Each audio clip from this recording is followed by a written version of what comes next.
அவள் நாவல் ஒன்றை வச்சுக்கிட்டு மும்முரமாக படிச்சுக்கிட்டு இருந்தா. அவளுக்கு எதிர சுவத்தோரமாக நாற்காலியில் உட்காந்து நானும் படிச்சுக்கிட்டு இருந்தேன். இல்லை பார்த்துக்கிட்டு இருந்தேன். படிக்கிற மாதிரி பாவனை செஞ்சிட்டு இருந்தேன். எத்தனை பக்கம் படித்தாலும் எத்தனை வாட்டி படித்தாலும் எதுவும் புத்தியில் ஏறலை. இருந்தாலும் படிச்சுக்கிட்டே இருந்தேன்.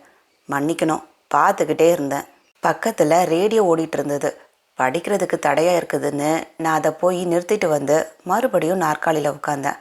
உள்ளே இருந்து சாப்பிட வர சொல்லி அண்ணி கூப்பிட்டாங்க. என் எதிர உட்காந்து படிச்சுட்டு இருந்த அவள் என்ன நினச்சாலோ திடும்னு எழுந்து போய் நான் நிறுத்திட்டு வந்த அந்த ரேடியோவை மறுபடியும் ஆன் பண்ணி விட்டா. மறுபடியும் வந்து அதே இடத்துல உட்காந்து மறுபடியும் படிக்க ஆரம்பித்தா. முன்னை விட இப்போது அந்த ரேடியோ அதிகமாக அலறுச்சு. நான் அவளை நிமிர்ந்து பார்த்தேன். அதை அவள் பார்க்காதது மாதிரி பார்த்தா. படிக்கும்போது இது எதுக்குன்னு நான் மறுபடியும் எழுந்து போய் அதை நிறுத்திட்டு வந்து என்னோட இடத்துல உட்காந்தேன். நிறுத்துனா எனக்கு வைக்க தெரியாதாக்கும் அப்படின்னு நினச்சிக்கிட்டே அவள் மறுபடியும் எழுந்து போய் இன்னும் அதிகமாக சவுண்டு வச்சு அலற வச்சுட்டு வந்தா. வீட்டில் ஒரே சத்தம். இது என்ன வீடா இல்லை டீ கடையா அப்படின்னு அண்ணி வந்து நிறுத்திட்டு போனான். சீக்கிரம் வந்து சாப்பிட்டா தானே என்னோட வேலை முடியும்னு சத்தம் போட்டுட்டு போனான். அக்கா, ஏன் ரேடியோவை ஆஃப் பண்ண? பாட்டு கேட்டுகிட்டே படித்தாதான் மண்டையில் ஏறும்னு அவள் மறுபடியும் எழுந்து போய் முன்னை விட இப்போது அந்த ரேடியோவை உச்சத்தில் வச்சு அலற விட்டான். நான் அதுக்கு மேலே அந்த ரேடியோ பக்கம் போகவே இல்லை. அவள் வேணும்னே இப்படி செய்கிறான்னு மட்டும் எனக்கு புரிஞ்சுது. நான் அவளை அப்படியே எடுத்து விழுங்கி விடுற மாதிரி பார்த்தேன். அவள் என்ன அல்வாவான்னு கேட்காதீங்க, எனக்கு அதுவும் அவளும் ஒன்று தான். நேருக்கு நேர் நின்று நாங்கள் 2 பேரும் பேசிக்காமல் போனாலும் பார்வை பரிமாறல்கள் அடிக்கடி நடக்கும். அதுவே எனக்கு வடை பாயாசத்தோட வயிறு புடைக்க விருந்து சாப்பிட்ட மாதிரி இருக்கும் திம்முன்னு. ஒரு வாரமாக அவளோட அக்கா வீட்டில் வந்து இருக்கா. இன்னைக்கு அவள் ஊருக்கு போகிறதா திட்டம். அப்பப்போ நான் கடைக்கு போய் வரும்போதெல்லாம் தின்பண்டம் ஏதாவது வாங்கிட்டு வந்து அன்னிக்கிட்ட கொடுப்பேன். அவளாவே கடைக்கு போகணும்னு சொன்னாலும் போகாதன்னா இப்போ நானாக போய் வழிய வாங்கிட்டு வர்றது ஏன்னு அண்ணி புரிஞ்சிக்காம இல்லை. அவள் பார்த்த பார்வை என்னை கேலியும் கிண்டலும் செஞ்சுது. ஏன் நீயா அவகிட்ட கொண்டு போய் கூட, எதுக்கு என்கிட்ட வந்து கொடுக்குற அப்படிங்கிற மாதிரி இருக்கும் அண்ணியோட அந்த பார்வை. ஒரு வாட்டி அப்படிதான் என் அண்ணி குழந்தைய கூட்டிக்கிட்டு டாக்டரை பார்க்க போனான். என்னையும் கூட கூட்டிக்கிட்டு. கிளினிக்கில் ஒரே கூட்டம். டாக்டரை பார்க்க நேரம் பிடிக்கும்னு தெரிஞ்சது. அவள் தனியாக வீட்டில் இருந்தா.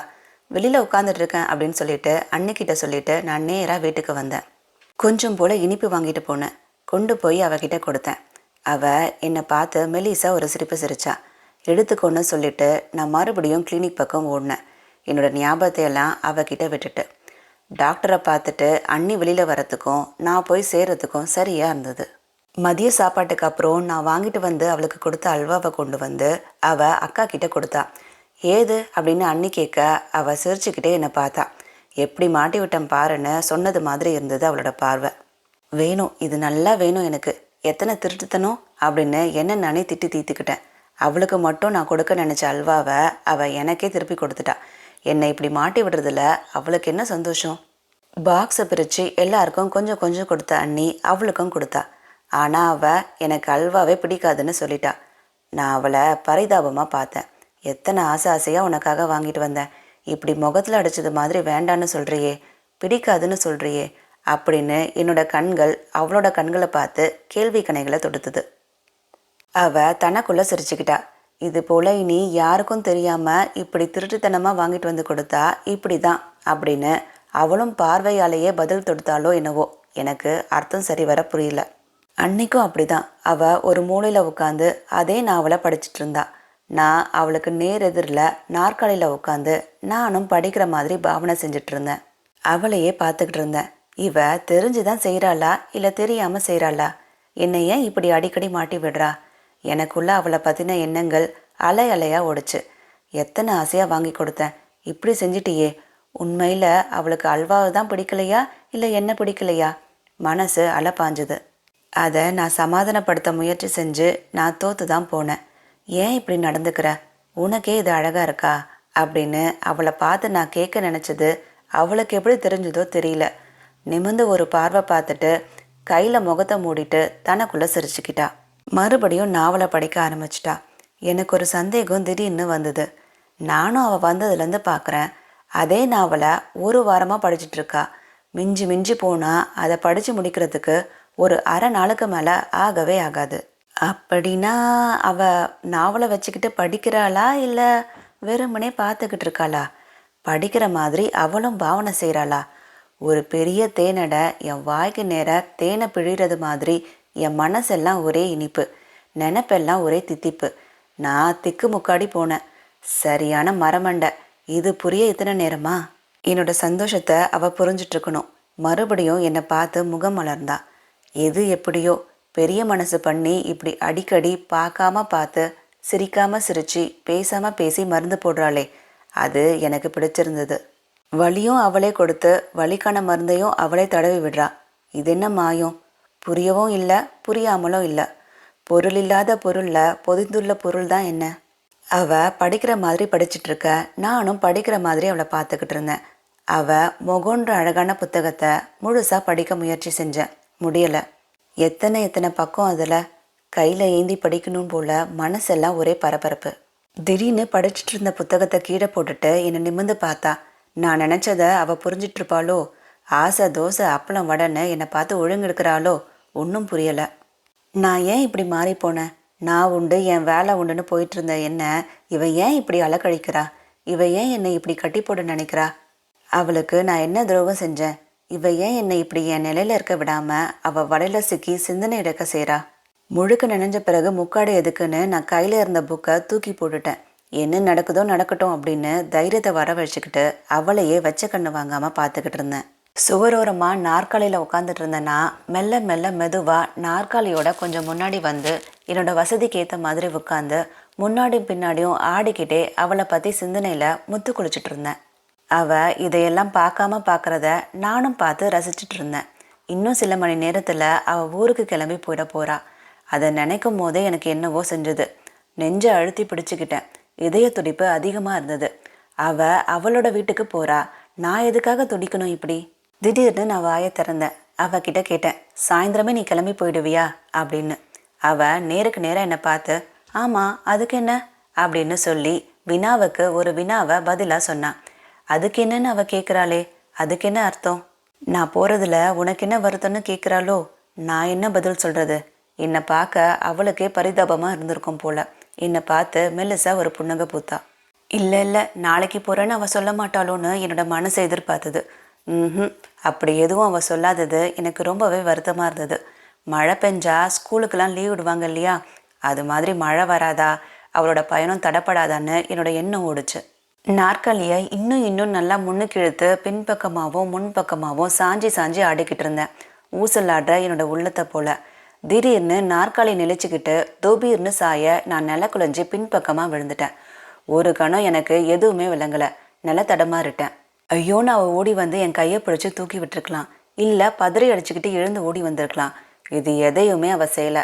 மாறா என்னை பார்த்து அடக்க முடியாமல் சிரிச்சா. என் அண்ணி என்ன அப்படின்னு ஓடி வந்தா.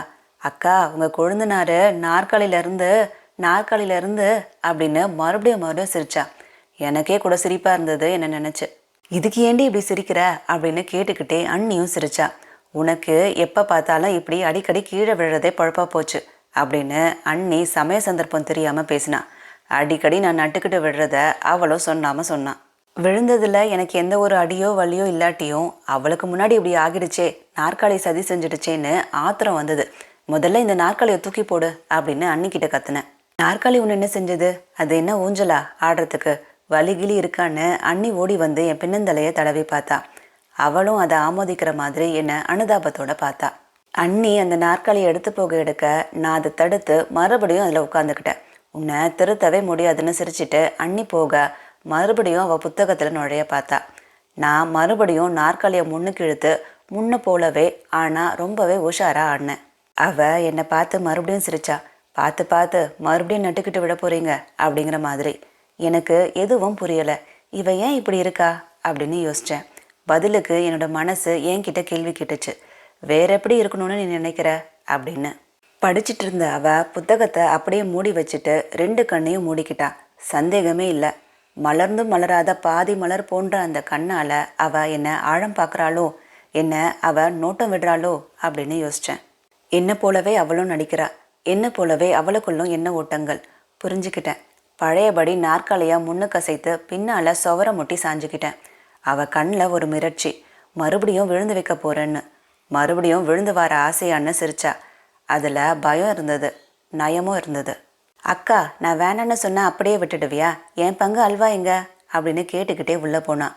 அல்வாவை வாங்கிட்டு வந்து உட்காந்தா. முன்ன மாதிரியே புத்தகத்தை கையில் வச்சுக்கிட்டே படிச்சுக்கிட்டே சாப்பிட்டா. ரசிச்சு ரசிச்சு. என்னை பார்த்தா, தட்டை பார்த்தா, நீங்களும் எடுத்துக்கோங்க அப்படிங்கிற மாதிரி. காலம் வேகமாக ஓடுச்சு. 20-25 வருஷம் ஓடிடுச்சு. என்னங்க இது, எத்தனை தடவை விழுந்தாலும் அப்போ கூட உங்களுக்கு உரைக்கவே உரைக்காதான்னு என்னோட மனைவி நாற்காலியில் உட்காந்து முன்னாடியும் பின்னாடியும் ஆடிட்டு இருந்த என்னை பார்த்து சத்தம் போட்டான். அன்னைக்கு விழுந்தது என் மனசில் பசுமரத்தாணி போல அப்படியே மனசில் பதிஞ்சிருந்தது. அதை நினச்சப்போ எனக்கே சிரிப்பாக வந்தது. என்ன சிரிக்கிறீங்க அப்படின்னு கேட்டான் என் மனைவி. ஒன்றுமில்லை அப்படின்னு நான் அழுப்பினேன். என்னவோ போங்க, இப்பெல்லாம் உங்கள் போக்கே சரியில்லை அப்படின்னு அவள் வேலையை அவள் கவனிச்சிட்டு இருந்தா. நான் அவள் முகத்தையே பார்த்துக்கிட்டு இருந்தேன். அதில் எந்த கலங்கமும் இல்லை. தொடச்சி வச்ச குத்து விளக்கு போல பளிச்சுன்னு இருந்தது. மெல்ல இடிச்சது என்னோட மனசு. என்ன, உன் மனைவிக்கு துரோகம் செய்றியான்னு கேட்டு. முடிஞ்சது முடிஞ்சது தானே, கடந்தது கடந்தது தானே, போன நாட்கள் மறுபடியும் திரும்பி வருமா? இன்னும் ஏன் அவளையும் அவளை பற்றின நினைவுகளையும் என் மனசுலேருந்து அழிக்காமல் சுமந்துக்கிட்டே அடிக்கடி நினச்சிட்டு இருக்கேன். இது உன் மனைவிக்கு நீ செய்கிற துரோகம் இல்லையா? உள் மனசு என்னை உறுத்தவே செஞ்சது. இது என்ன பென்சில் வச்சு பேப்பரில் எழுதினதா? ரப்பர் வச்சு அழிக்க? காலம் எழுதுனது காலகாலத்துக்கும் இருக்கும்ல.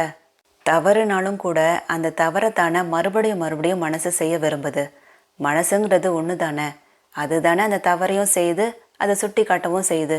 இது என்ன விந்த? எல்லாருடைய காதலும் கல்யாணத்தில் போய் முடியறதில்ல. கிடைச்ச வாழ்க்கையை மனசார ஏற்றுக்கிட்டு கணவனுக்கும் குழந்தைங்களுக்கும் அந்த வீட்டுக்குமா தன்னை முழுசாக ஒரு பெண் அர்ப்பணிச்சுக்கிறா. ஆனால் ஒரு ஆண் அப்படியா? எல்லாத்தையும் ஒரு கனவு போல நினச்சி மறந்துடுறானா?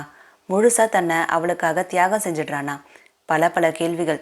எதுக்கும் இது வரைக்கும் பதில் கிடையாதுங்கிறது தான் உண்மையான உண்மை. என் பொண்ணுக்கு இன்னும் கூட அந்த வீடு வசதியாக இருந்திருக்கலாம். என் பையனுக்கு இன்னும் கூட வேறொரு நல்ல வேலை அமைஞ்சிருந்தா நல்லாயிருக்கும். இப்படி ஒரு பெண் தன்னோட குடும்பம், தன்னோட பிள்ளைகள், தன்னோட கணவனை சார்ந்தே நினைவுகள் காலம் முழுதும் ஓடிட்டுருக்கும். அதுக்கே அவளுக்கு நேரம் இருக்கிறது இல்லை. ஆனால் ஒரு ஆண் எத்தனை இருந்தாலும் பழைய நினைவுகளிலிருந்து விடுபட முடியாமல் தடுமாறானே. எதையும் அவனால் மறக்க முடியறது இல்லையே. அப்படி நினைக்கிறது ஒரு பெண்ணுக்கு பாவன்றப்போ அது ஏன் ஆணுக்கு மட்டும் அப்படி தெரியறதில்ல? என்ன நான் பல வாட்டி கேட்டுக்கிட்ட கேள்வி இது. பொதுவாக பெண்ணோட மனசு பஞ்சு மாதிரி மென்மையானதுன்னு சொல்லுவாங்க. ஆனால் ஒரு நல்ல ஆண்மகனோட இதயமும் கூட கடந்து போன காதலை நினச்சி பஞ்சு போல ஆகிடுதே. நான் என்னோட மனைவியை பார்த்தேன். நான் கேட்குற கேள்விக்கு நீ உண்மையாக பதில் சொல்லணும். என்ன, சரியா அப்படின்னு கேட்டேன்.